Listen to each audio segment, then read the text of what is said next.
மா, நான் யாருக்கு என்ன பாவம் பண்ண?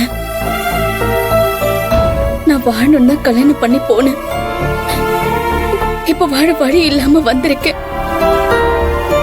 படிக்கணும்னு ஆசைப்பட்டேன், அது முடியல. வேலைக்கு போகணும்னு ஆசைப்பட்டேன், அதுவும் முடியல. இப்படி நான் ஆசைப்பட்டது எதுவுமே வாழ முடியல. எனக்கு மட்டும் ஏமா இப்படி நடக்குது? புனிதா நீ இந்த வீட்டுக்கு வந்துட்டா நான் அங்க போகலாம். ஆனா பாவம் புனிதா அண்ணி, அவங்களே ஒண்ணு சொல்ல முடியாது. நான் என்னமா பண்ணுவேன்?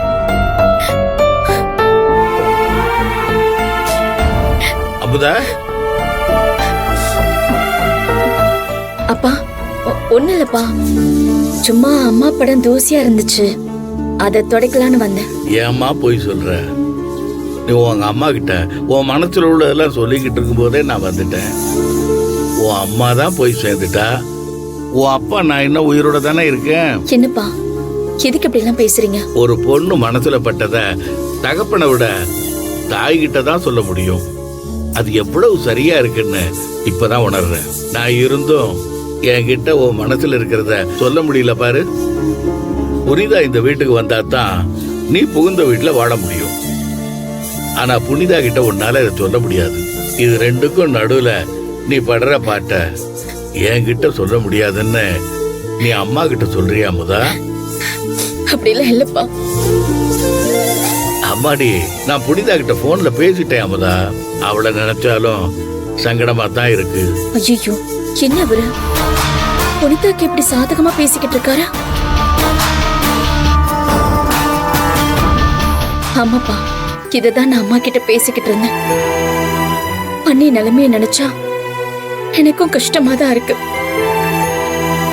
அவங்க எப்படிப்பா மாமா விட்டுட்டு வர முடியும்? இது என்ன நம்மள மாதிரி மிடில் கிளாஸ் ஃபேமிலியா? நீங்கன்னா இங்க ஒருத்தரை எல்லா வேலையும் பாப்பீங்க, எங்களை உட்கார வச்சு நீங்களே சமைச்சிருவீங்க. உங்களுக்கு உடம்பு சரியில்லைன்னா கூட நீங்களே டாக்டர் கிட்ட போயிடுவீங்க. எங்களை தொந்தரவு பண்ண மாட்டீங்க. எங்களுக்கு நீங்க கால் கூட பண்றது இல்ல. ஆனா அங்க அப்படி இல்லப்பா. எல்லாத்துக்குமே ஆள் வேணும். வீட்டை பாத்துக்கணும், மாமாவை அதையும் கவனிச்சுக்கணும். தெய்வான அக்காக்கு இப்பதான் குழந்தை பிறந்திருக்கு, அவங்களாலையும் வேலை பார்க்க முடியாது. நாங்க தான் பண்ணணும். இதெல்லாம் நாங்க பார்த்தா வீட்டோட மத்த பொறுப்பெல்லாம் புனிதாண்டி தான்ப்பா பாப்பாங்க. நான் இல்லைன்னா கூட வேலைக்கு ஆள் வச்சு அந்த வேலையெல்லாம் பாப்பாங்க. ஆனா அண்ணி இல்லைன்னா பல விஷயம் அங்க நடக்காதுப்பா. கம்பெனியை திறக்கிறதுல இருந்து வீட்டுக்கு ஒரு பொருள் வாங்கினா கூட அண்ணி முடிவுதான்ப்பா அங்க. அப்படி இருக்கும்போது அவங்க எப்படி இங்க வருவாங்க? நீ சொல்றதெல்லாம் சரிதாம்மா. ஆனா பணக்கார வீட்டுல உன்னை கட்டி கொடுத்த பிறகு பொண்ணு வீட்டுல இருந்தா யாரும் எதுவும் சொல்ல மாட்டாங்க. நம்மள மாதிரி மிடில் கிளாஸ் ஃபேமிலிக்கு பொண்ணை கல்யாணம் பண்ணி கொடுத்துட்டா அவ அம்மா வீட்டுக்கே விருந்தாளியா தான் வரணும்னு நினைப்பாங்களே ஒழிய நிரந்தரமா இங்கேயே இருந்துட்டா தப்பா பேசுவாங்கம்மா. எனக்கு புரியுதுப்பா. இதுதான் என் பேதி நான் நினைச்சுக்கிறேன். ஏன்பா நீங்க என்ன கை விட்டுருவீங்களா? அமுதா, என்ன வார்த்தை பேசுற அமுதா? நீ என் பொண்ணு. உன்னையும் அண்ணனையும் நான் எப்பவுமே விட்டு கொடுக்க மாட்டேன். இப்ப கூட நான் எங்க கிளம்புறேன்னு நினைக்கிற? புனிதாவை பார்த்து பேசிட்டு வரத்தான் கிளம்பிக்கிட்டு இருக்கேன். நீங்க அங்க போக வேண்டாம்ப்பா. அவளும் இங்க கிளம்பி வந்துகிட்டு தான் இருக்கா. அப்பவே கிளம்பிட்டதா மணிமாமா சொன்னாரு. ஆனா இன்னும் ஆளை காணுமே.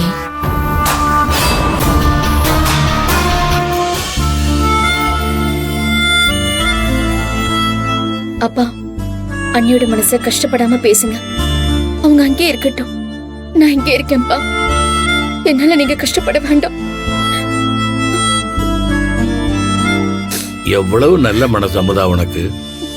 எப்படி கலகலன்னு இருந்த பொண்ணு இப்படி கலை இழந்து நிக்கிறியம்மா. இத பார்த்துட்டு என்ன சும்மா இருக்க சொல்றியம்மா?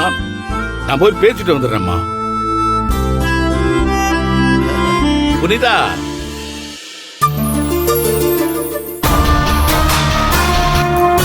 வா புனிதா, இனிமே நீ இருக்க போற இடம் இதுதான். நிரந்தரமா இங்க வந்துட்டியா?